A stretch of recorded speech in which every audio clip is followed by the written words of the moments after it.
que repitiendo sus errores los convierte en verdad. Es absolutamente falso. Primero, que estemos trayendo a reserva porque está quebrado el país por la caída de los precios del petróleo.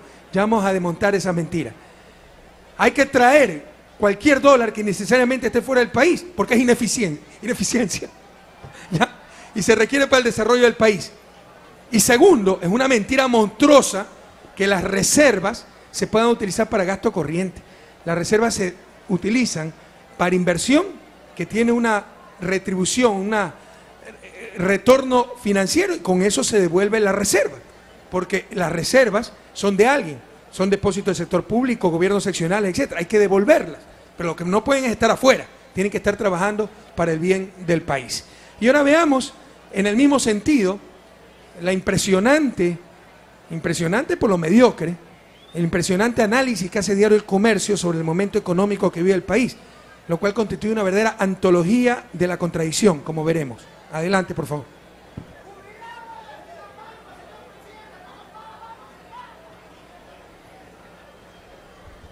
A ver, ¿hay video o es PowerPoint?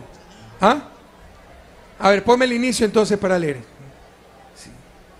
Diapositiva, tiene razón. La antología de la contradicción, Diario El Comercio sobre la liquidez en economía ecuatoriana. ¿Cómo se estropean conceptos? Por enésima vez, ahorro no necesariamente liquidez. Y liquidez no es necesariamente ahorro. Y si existe inversión, necesariamente existe ahorro, por definición. Si no, no se pudiera invertir. Entonces, lo que algunos confunden es que les gustaría que todo el ahorro se vaya a la plata bajo el colchón. Eso, macroeconómicamente hablando, se llama ineficiencia. Ya lo dije bien. ¿Ya?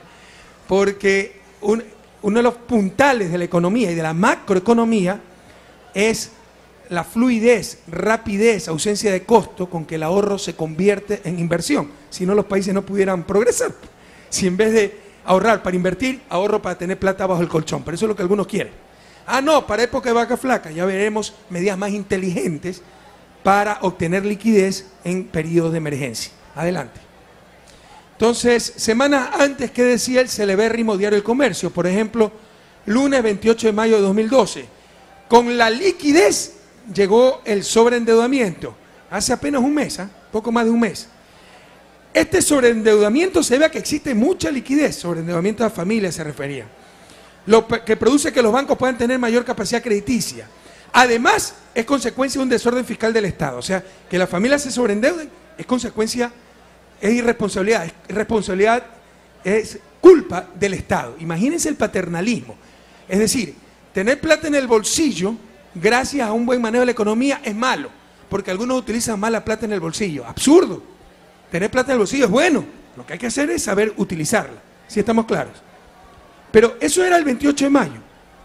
Recuerden, con la liquidez llegó el sobreendeudamiento y todo es culpa del Estado. Existe mucha liquidez, por eso la gente se está sobreendeudando y la culpa es del Estado. Veamos qué nos dicen ahora. Exactamente lo contrario. Los altos precios del petróleo no abastecen las necesidades de gasto del gobierno, que en contraste muestran síntomas de iliquidez. Un mes después nos dicen lo contrario. ¿Se dan cuenta? Increíble.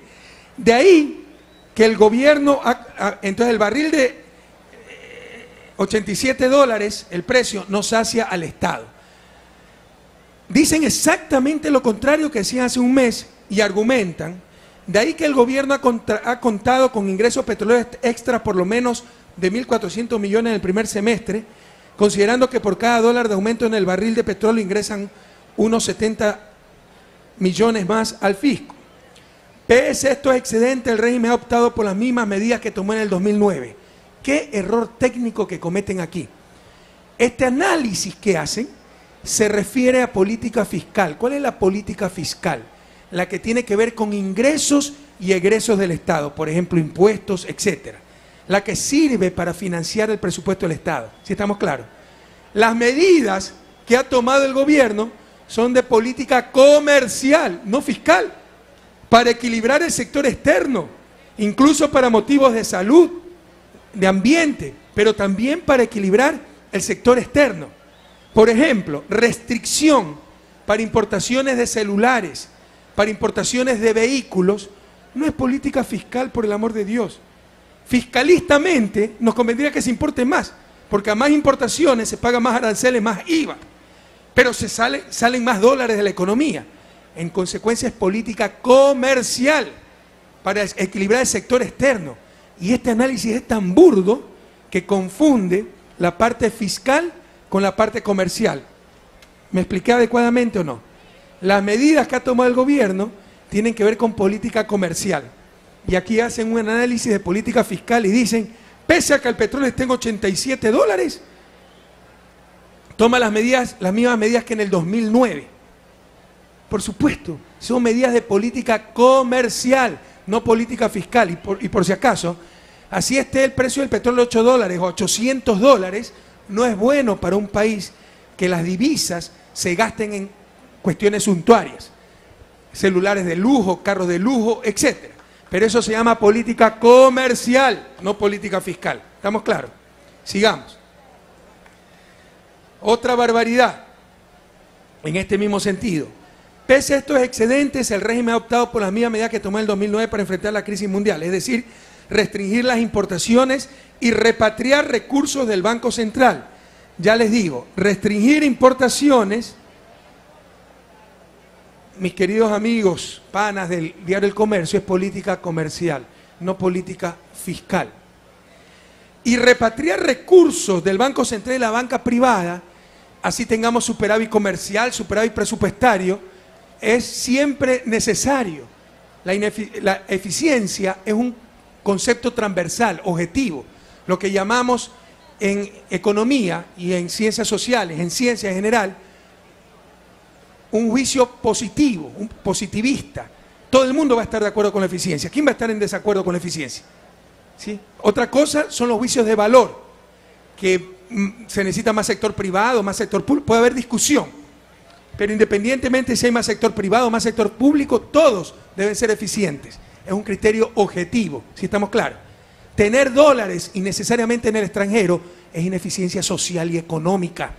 Jamás permitan, jóvenes, aquí veo jóvenes, jamás permitan la torpeza que no solo comete Ecuador, sino toda América Latina, de nuestra reserva, la reserva de los bancos, financiando al primer mundo, hasta el último dólar del pueblo ecuatoriano, que sirva para el desarrollo del país. Y solo tener afuera lo estrictamente necesario para operaciones comerciales. Ya derrumbemos estos mitos, estas tonterías. Entonces, repartir recursos del Banco Central y la banca privada, pese a que tenemos $87 el barril. ¿Y qué importa?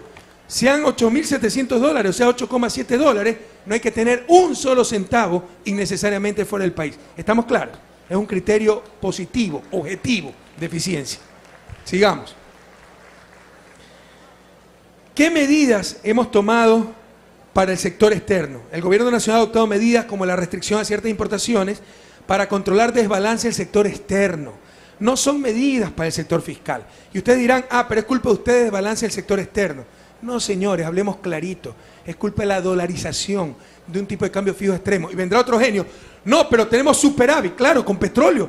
Pero saquen petróleo y verán que los déficits, lo que se llama el déficit comercial no petrolero, es creciente. Y ese debe ser el análisis.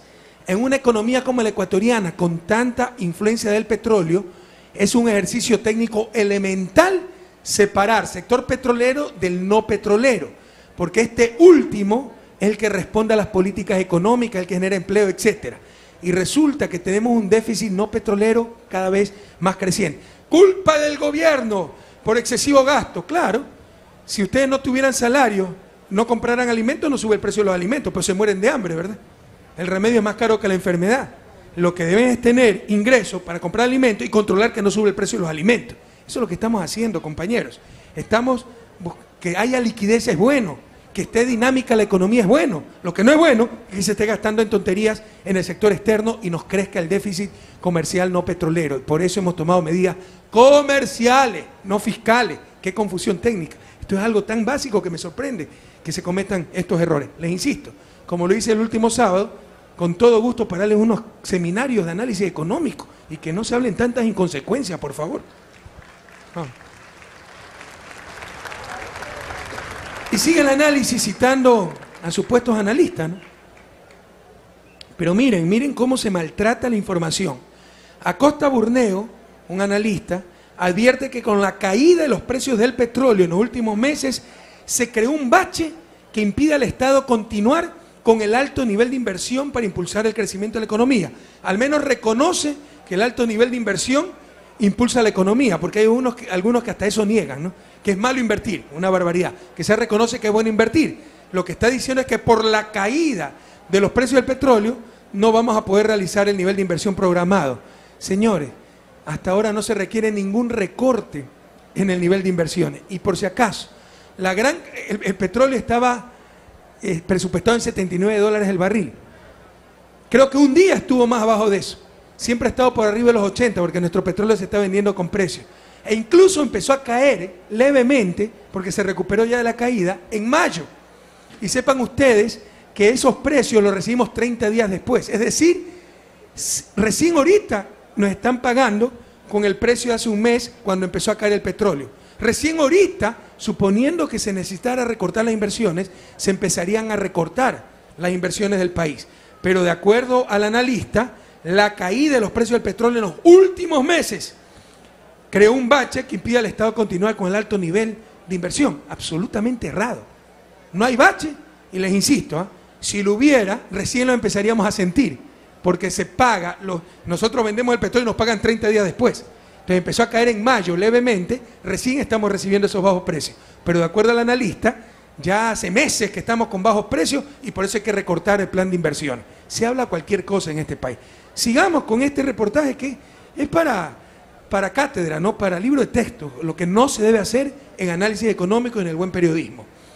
Aquí lo que les decía, precio del petróleo, promedio por barril de enero a mayo, los 5 primeros meses, $105.4 por barril. El presupuestado era $79.7 por barril. Quiere decir que tenemos un excedente de 935.4 millones. Alguien dirá, pero se está equivocando, presidente, porque hablaban de 600, 700 millones de excedente. Lo que pasa es que al tener más ingreso propio disponible, nos dio la oportunidad de endeudarnos menos. En vez de prestar, pago con lo que tengo. ¿Sí estamos claros? Pero siguen siendo excedentes. Entonces, cerca de 200 y pico de millones de estos 935 en excedentes fueron para financiamiento de la inversión y no tener que pedir prestado. O sea que el excedente neto que tenemos de libre disponibilidad ahorita son unos 600, 700 millones de dólares. Y lo que recibimos por cada dólar que incrementa el petróleo no son 70 millones de dólares, eso es en términos brutos, lo que recibimos de ingresos. Pero recuerden, si nos pagan más por nuestro petróleo, también pagamos más por los derivados que compramos, ¿sí estamos claros? Así que el excedente neto por cada dólar que aumenta el petróleo en el país es aproximadamente 36.4 millones de dólares por cada dólar que aumenta el precio, no 70 millones como se manifestaba en el artículo. Sigamos. Y nos han dicho que no hay liquidez. Y Pato, coge por favor el micrófono para ver si tienes que acotar algo más. Patricio Rivera, no, le decimos cariñosamente Pato. Dicen que no hay liquidez y que para que haya liquidez que tenemos que hacer estos fonditos que servían para garantizar deuda externa, pura tontería. Eso era todo en función de capital, para revalorizar bonos, etcétera. Si queremos liquidez, todo el mundo está de acuerdo que se necesita liquidez para casos de emergencia, pero hay formas más inteligentes de hacerlo, como la cuenta única del Tesoro. Antes todas estas cuentas estaban dispersas. Veamos cuánto tenemos en la cuenta única del Tesoro, ahora unificada. Tenemos para junio 12, 1.562 millones de dólares de saldo. La liquidez que nunca antes tenía. Lo que más tuvo el FEIRE creo que fue 600 millones de dólares. Corrígeme si estoy equivocado, Patricio. Efectivamente, presidente, el famoso Fondo de Ahorro y Contingencia llegó a tener unos 650 millones en su mejor época. Y la cuenta del Tesoro en los mejores momentos tenía 60, 70 millones de dólares. Hoy tenemos niveles de entre 1.500 a 1.600 millones de dólares de liquidez en las cuentas. Hay formas más inteligentes. Además tenemos crédito de contingencia. En caso de problemas, la CAF nos presta enseguida. El BID nos presta enseguida y tenemos cerca de 400 millones en crédito de contingencia, ¿no? Sí, presidente, tenemos líneas contingentes, tenemos financiamiento ya pretrabajado. El momento en que lo necesitemos podemos